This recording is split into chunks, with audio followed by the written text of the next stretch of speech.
911, what's your emergency? Well, I've just been shot. What? Who? I've just been shot. Where are you at? Okay, how did you get shot? Who shot you? My grandma shot me. Your grandma and grandpa shot you? My grandma. I'm gonna die. So. Okay, we're gonna stay on the phone with me, okay, sir? I'm gonna get help on the way. I'm gonna get help on the way, okay?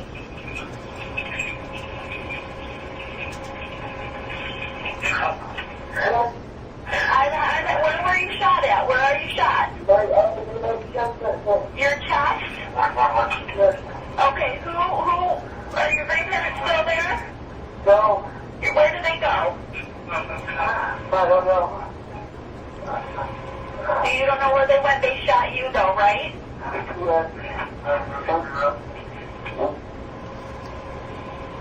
Okay, stay on the phone, okay?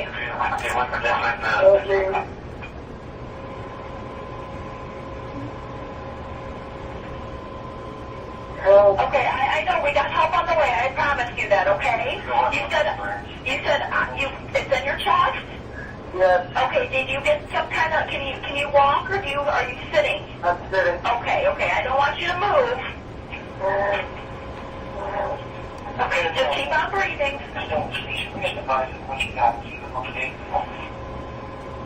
Okay, and it just happened?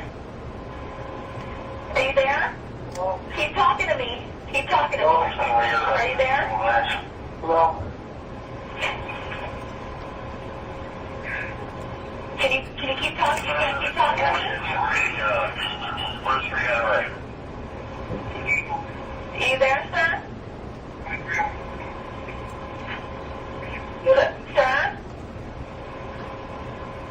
Sir?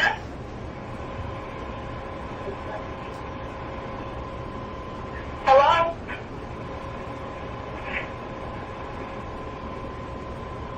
Sir?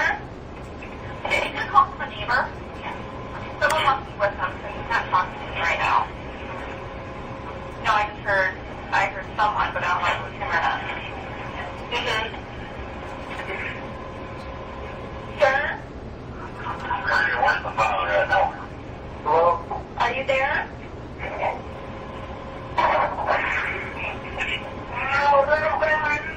I got shot again. Oh, You got shot again? Are they still there?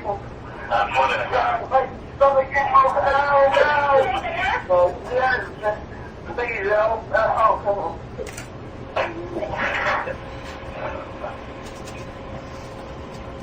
I just want them.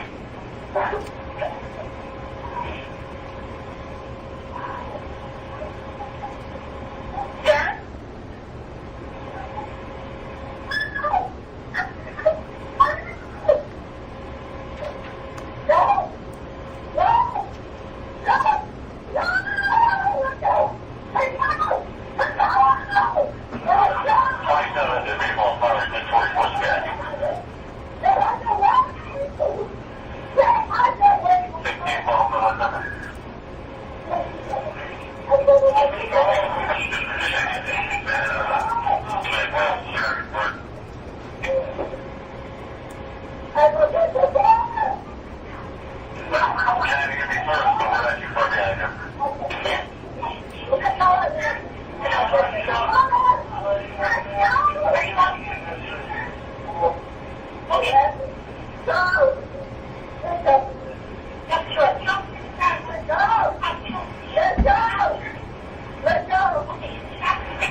Hello?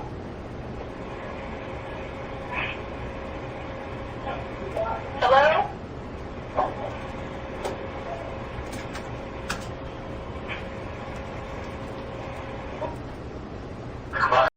Hey you guys, my name is Nicole Christensen and this is The Crime Happens Here. Today we are going to be talking about Jonathan Hoffman and how he was murdered by his grandma. It's a horrific case and it just makes me so sad, but I feel like we need to cover it. So on May 18th, 2012, in West Bloomfield, Michigan, 17-year-old Jonathan Hoffman called 911 pleading to emergency services for help. As the teenager frantically gasped for air, he terrifyingly told dispatch that he was shot by his grandma. The scared teen admitted that he was likely going to die. All he could think about was just getting help. His grandma, Sandra Lane, ended up shooting at Hoffman 10 times and he was struck 6 times. He would die from his injuries while waiting for medical personnel.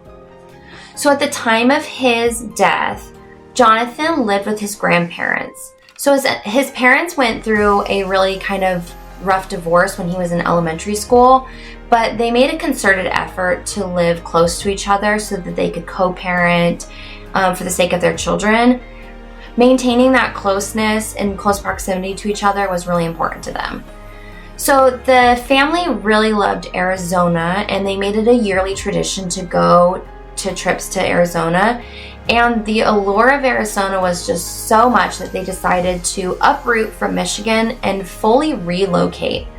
And it became a place that not only felt like a trip, but a home. So both of Jonathan's parents decided to move to Arizona. When Jonathan moved with them, he was absolutely miserable with the new arrangement. He kept on thinking about his home back in Michigan, and he missed his friends. And shortly into his move, his sister Jessica got diagnosed with a brain tumor. Understandably, all of his parents' attention became focused on Jessica, and she had to go through lots of therapy sessions, hospital stays, doctor visits, and it was really a time-consuming process, and Jessica really needed her parents. Unfortunately, this meant that Jonathan got less attention. Michael, Jonathan's father, acknowledged the limited attention his son was receiving and advocated for his return to Michigan to complete his schooling alongside his friends.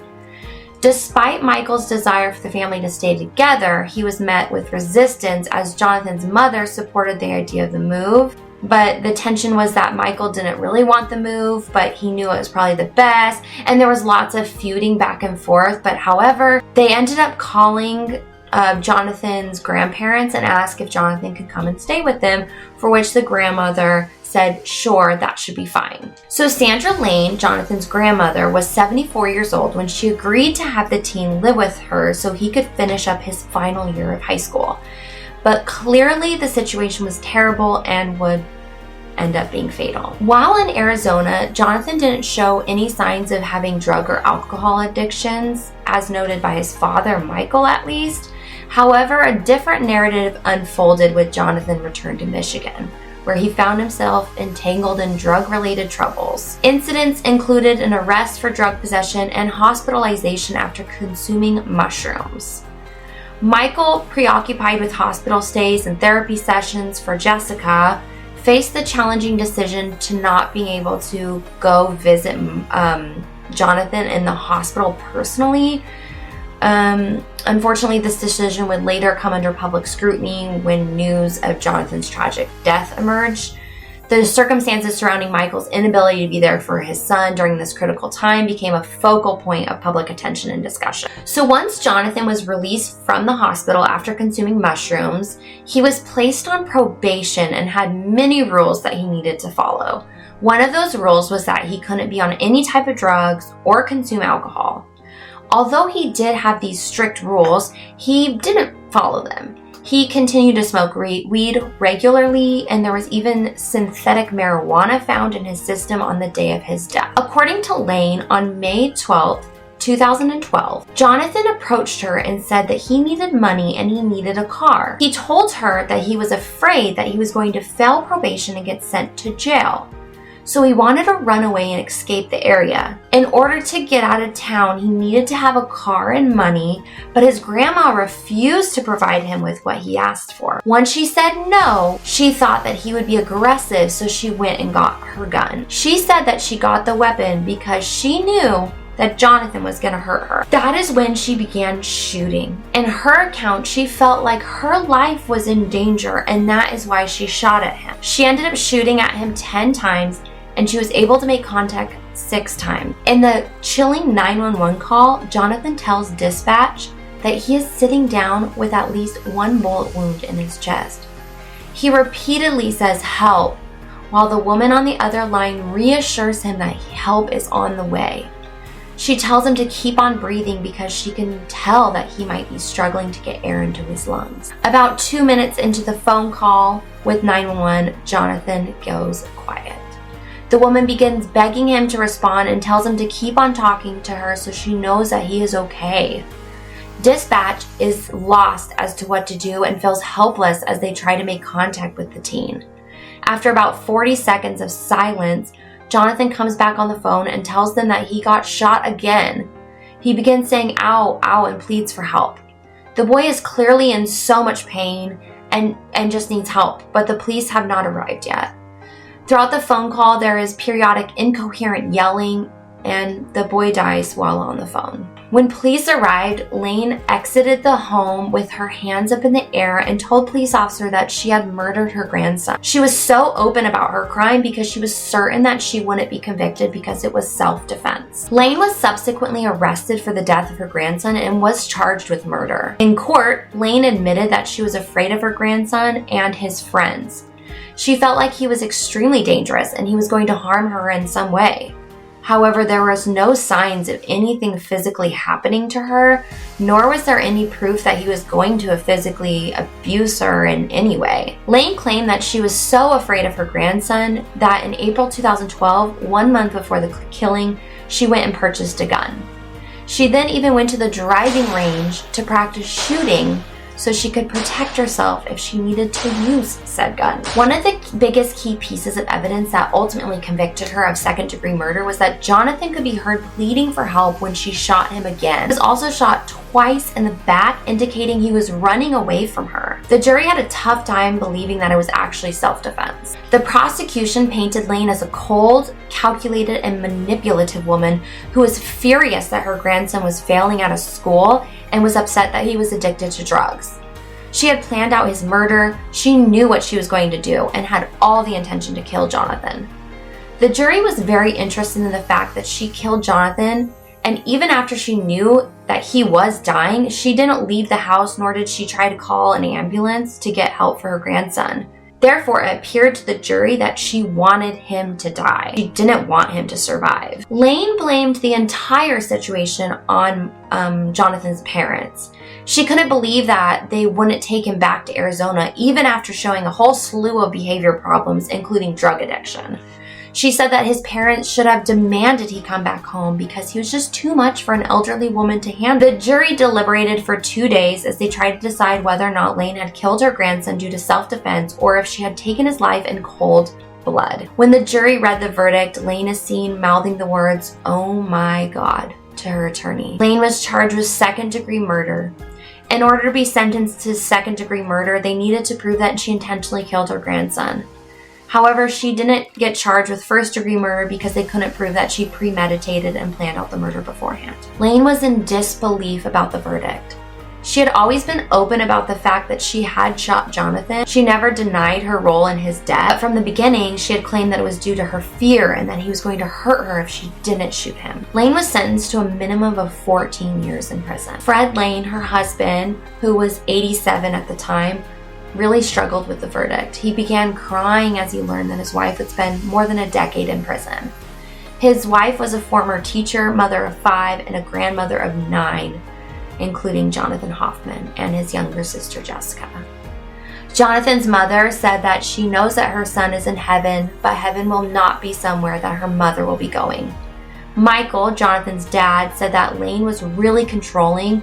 He said she had always been a thorn in my side. Since the verdict, a ton of people have taken it upon themselves to pass judgment on the parents, assigning blame for their son's tragic death. Assertions have been made suggesting that the parents labeled their troubled child as a burden and as a result entrusted him in an elderly woman. Michael, the father, has empathetically communicated on multiple occasions that such judgment is unwarranted and unjust. It is crucial that people stop judging this family while they mourn the loss of their son. This situation is just horrible. And I can't imagine how much fear Jonathan was going through during this time. And it just makes me so sad. This was really a horrible story, and I'm so sorry for Jonathan's father and mother that they had to deal with this loss. That's it for me, you guys. Thanks for watching The Crime Happens Here. Stay safe and be kind. Bye.